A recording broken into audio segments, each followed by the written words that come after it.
La situazione finanziaria tra Laica e i comuni soci è diventata ufficialmente insostenibile. Secondo la situazione del bilancio al 31 dicembre 2024,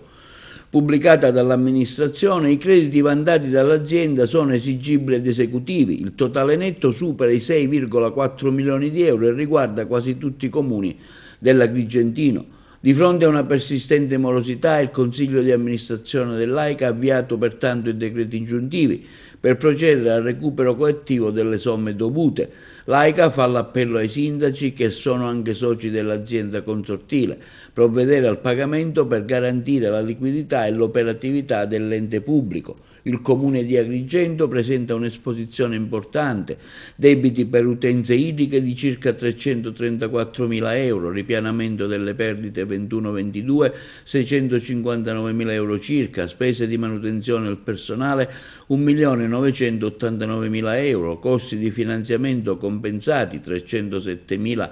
per il 23 e 307.629 per il 24. Anche il sindaco di Favara, Antonio Palumbo, interviene in merito con una nota stampa che fotografa il modo impietoso, la crisi ormai conclamata della società consortile AICA, il gestore del servizio idrico. Siamo dinanzi a una delle fasi più difficili per AICA, scrive il sindaco di Favara Palumbo. Rischia di naufragare sotto il peso dei debiti, mentre le nostre strade sprofondano per le mancate manutenzioni e centinaia di litri di acqua si disperdono in spregio alle famiglie costrette a vivere con risorse razionate. Un quadro allarmante aggravato, secondo il Primo Cittadino, da comportamenti omissivi e dolosi di molti comuni che non avrebbero ancora versato quanto dovuto né per le fatture dell'acqua utilizzata nelle strutture pubbliche né per il prestito regionale destinato alla costituzione della società. Anche il sindaco di Raffadali era intervenuto in merito dopo l'era